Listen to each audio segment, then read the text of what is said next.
हरिपुर उमा दालिनि फिसाजो थङा लेफैनो जोंहा गोदैथारमोनलै गरसेबो गैया दाना थोआसैसो बै आनैसो खाख्रेबनांगौआ दंना गैया एसे फुस्लायनानै लोंहैनोसैलाय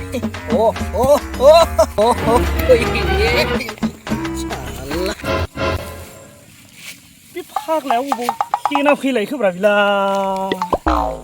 ओइ आमखा अबाव फेना फैलायखो बिलाय जालालै बेजों हा बुरबाक सिरिथा नोङो बिदि नङालै गोदो नै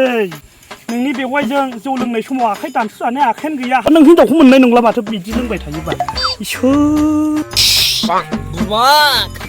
सिरिथा नोङो जाम्बा नों बायदि हिनजाव रांखिनि आंनो नाङा बे जोनोमाव फिफा जानो गोसो गैलां बुरबाक गथ' गथाय खांनोबा बेसेबां खस्थ' बेखौ मिथिगौ नोङो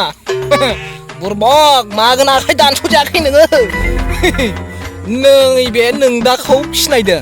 बे जोनोमाव आङो हिनजाव होनायखौनो नांला नैबे फान्था गेरलाया फिफा जानो गोसो गैया आङो थाखा फैसा गाननाय जोमनाय सना रुफा फारसेनिफ्राय लानानै